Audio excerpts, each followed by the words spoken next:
안녕하세요 여러분, 반갑습니다. 누구나 이해하시기 쉽게 기업에 대한 정보를 전달드리고 있는 대기업 김하진 멘토입니다.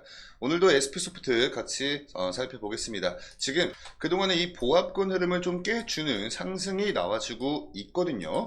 그래서 이러한 상승 기조만 좀 며칠만 이어가만 준다면 이제 우리 이 전고점도 머지 않았습니다. 그래서 오늘 영상에서는요, 지금 현재 이 상승을 견인하고 있는 수급 주체에 대해서 좀 한번 말씀을 나눠볼 거고, 우선 바로 지난번 거래일이었던 지난주 금요일 4월 19일자에 한 가지 큰 이슈가 있었습니다. 이 시장 전반에 걸쳐서 굉장히 좀 막대한 영향을 끼쳤던 이 이스라엘과 또 이란 관련된 요 이슈가 있었죠. 그래서 4월 19일 오후 12시경을 좀 기점으로 해가지고 그 전까지는 이 시장 리스크로 인한 이 중동 리스크로 인해서 지수가 쭉 밀려주고 있다가 어느 정도 이 중동 리스크가 좀 완화되는 이런 속보들이 나오면서 다시 지수가 반등하기 시작했거든요. 그래서 그때 당시 이러한 영향 때문에 우리 SP소프트 주가도 어느 정도 살짝의 조정이 좀 나왔었습니다. 그래서 사실 우리 SP소프트 관련된 뭐 개별적인 이슈나 호재도 물론 중요하지만 지금 당장 우리가 좀 이 주식시장에서 가장 중요시 봐야 될 부분 중에 하나가 바로 이 중동 정세가 될 수가 있습니다. 그래서 지금 일단락이 된 것일까?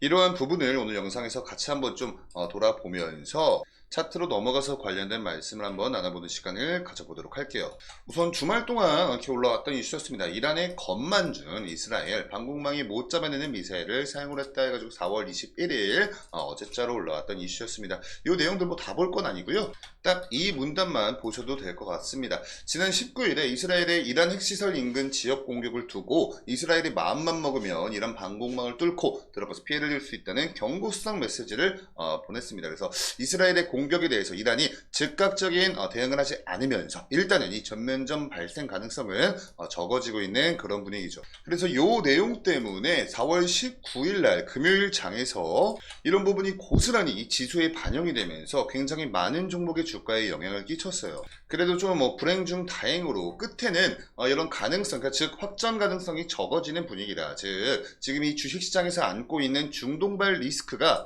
어느 정도는 완화가 되었다라고 우리가 좀 볼 수가 있겠죠. 그래서 그 전에 이런 것 때문에 확전 가능성 때문에 이탈했던 이 시장의 자금이 다시 돌아오면서 지수가 꺾였다가 다시 반등해주는 모습을 보여줬던 거죠. 그래서 지금 현재는 이러한 기조대로만 좀 가준다면 한국은행 총재님께서 이란 이세를 확정하지 않으면 환율이 안정화가 될 것이다. 이렇게 좀 전망을 하고 계시거든요. 이게 지금 현재 이러한 이 중동발 리스크가 이 환율에 엄청난 영향을 미치고 있습니다. 자, 요걸 한번 좀 보실게요. 이렇게 녹화 한번 좀 보시면요. 자, 4월 19일자였죠. 4월 19일날 오후 12시경을 기점으로 해서 환율이 엄청나게 또 폭등을 했었습니다. 자, 그런데 이란이 뭐 즉각적인 대응을 하지 않게 되면서 요게 중동발 리스크가 어느 정도 완화가 되었죠. 그래서 요게 또 고스란히 환율에 녹아들어서 그대로 좀 안정화 기조를 보여주었습니다. 이게 여러분 이 주식 우리 이 증시 주식시장 코스피 지수나 아니면 뭐 코스닥 지수 4월 19일자 차트를 보시면 아시겠지만 요거에 정확히 반대였죠. 요렇게 갔습니다. 지수 같은 경우 이러한 부분들 때문에 제 영상을 좀 이전 영상부터 좀 보신 분들은 아시겠지만 제가 지금 현재 이 주식시장에 가장 영향을 많이 미치고 있는 것 중 하나가 바로 이 중동 리스크다 라고 설명을 드렸고, 이 두 번째가 꺼져가고 있는 금리 인하에 관련된 기대감, 이 부분을 말씀을 드렸죠. 자, 근데 이번 가장 최근에 들어서는 이 주가 또 이 지수 이 변동폭을 크게 가져간 이유는 이 금리 인하 기대감이 아니라 이 중동발 리스크였다. 이렇게 좀 말씀을 드리고 싶어요. 어차피 금리 같은 경우에는 계속해서 매파적인 발언이 나오고 있지만 그것들이 좀 이게 몇 거래일 연속으로 지수에 이미 다 반영이 되어 있는 부분이기 때문에 지금 현재 시점에서 이 지수의 변동성을 가져가고 있는 요인은 바로 이 중동발 리스크이다. 이렇게 체크를 하시면 좋을 것 같고요. 아직까지는 뭐 확실하게 100% 해소가 되었다 이렇게 좀 보는 건 많은 어려움이 있다 보니까 이 중동 쪽 관련된 이슈에 여러분들 귀를 열고 그때그때 올라오는 관련된 이슈들에 따라서 이렇게 뭐 대응하는 방법들도 달라질 수 있으니까 우선은 단편적으로 지금 현재 시점에서 요 중동 쪽 요 이슈가 우리가 투자를 함에 있어서 굉장히 좀 중요할 수 있다 이렇게 정리를 해서 말씀을 드릴 수 있을 것 같아요. 아직까지도 이 확전 관련된 리스크는 여전히 존재합니다. 그리고 양날의 검처럼 지금 현 시점에서 더 완화가 될 수도 있을 거란 말이죠. 우리는 투기를 하는 사람이 아니라 주식 투자를 하고 있는 사람이기 때문에 이런 부분들도 꼭 가슴속에 염두에 두신 상태에서 투자를 진행하신다면 보다 더 안전한 투자를 하실 수 있을 거라 생각이 듭니다. 자, 그럼 차트로 넘어와서 주가 한번 좀 같이 보겠습니다. 우선 좀 분봉으로 놓고 한번 좀 보시면요.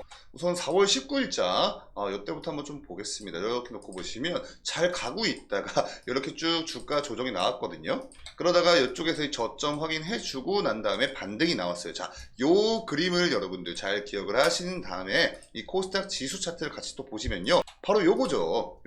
코스닥 지수 같은 경우도 마찬가지로 4월 19일자 때 반등해주는 모습 보여주다가 쭉 밀렸습니다. 이게 바로 중동 리스크 관련해서 시장에서 많은 자금 이탈이 벌어진 거죠. 자, 근데 이때죠. 오후 12시경을 기점으로 해서 다시 이렇게 반등이 나와주고 보합권으로 마무리를 해준 흐름을 보여주었습니다. 이게 우리 SP소프트 차트에도 고스란히 좀 적용이 어느 정도 되면서 주가에 영향을 주었던 부분을 확인할 수가 있죠. 그래서 이 4월 19일자 이 일본 캔들을 좀 보시면 아시겠지만 윗꼬리랑 아랫꼬리가 거의 비슷하게 달리면서 거의 뭐 보합권으로 장 마무리를 했습니다. 그러다 오늘 장에서는 뭐 어떠한 또 이 뭐 확전에 대한 이런 뭐 보도들이 나오지 않고 있죠. 그래서 오늘 장에서 좀 이렇게 좀 간만에 다시 한번 상승해주는 모습을 보여주고 있어요. 그리고 그 전까지는 계속해서 이 윗꼬리가 이렇게 달리면서 저항 구간에서 밀렸었던 구간 지금 턱걸이로 이쪽 구간 위쪽으로 지금 현재 계속해서 돌파 시도가 나와주고 있습니다. 자, 그래서 이러한 상승 기조만 좀 몇 거래일만 이어가만 준다면 자, 전고점 정말 얼마 남지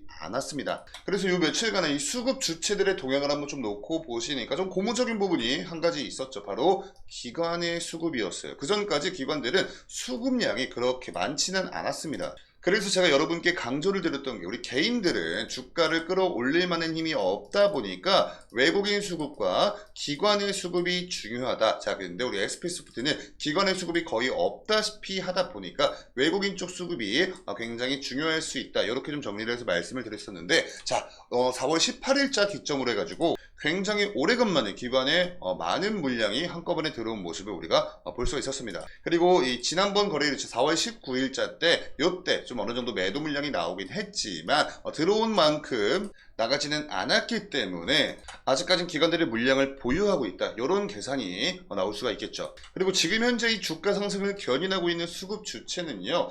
지금 이거 보고 계시는 프로그램 매수 추입니다. 이 코스닥 시장 전반적으로는 지금까지 좀 매도세가 강한 그런 장세예요. 근데 우리 SP소프트는 이 개별적인 프로그램 수급 동향을 보아하니까 약 38,000주가량 프로그램 매수세로 지금 들어가지고 있습니다. 그래서 우선은 오늘 장이 끝나봐야 보다 더 명확해지겠지만 일단은 지금까지 주가 상승을 견인하고 있는 수급 주체는 바로 이 프로그램 매수세가 이 수급 동향이 상승을 견인하고 있구나, 우리가 이렇게 생각을 해볼 수가 있겠죠. 이 부분도 잘 체크를 하시면서 투자를 하신다면 보다 더 안전한 투자를 하실 수 있을 거란 생각이 듭니다. 사실 SP소프트의 이러한 상승이 더 고무적인 이유가 뭐냐면 지금 저희 코스닥 시장 0.29% 상승이 나와주고 있으니까 거의 약보합장입니다.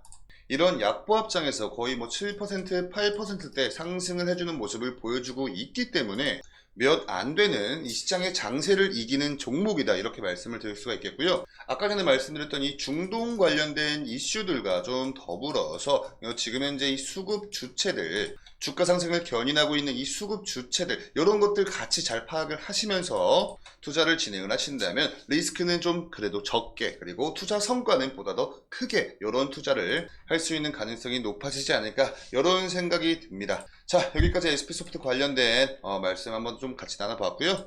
오늘 영상의 내용에 공감을 하셨거나 조금이라도 도움이 되셨다라고 생각하시는 분들은 영상의 좋아요 버튼으로 많은 응원 부탁드리면서 저는 다음 영상으로 인사드리도록 하겠습니다. 지금까지 대기업의 김하진 멘토였습니다. 감사합니다.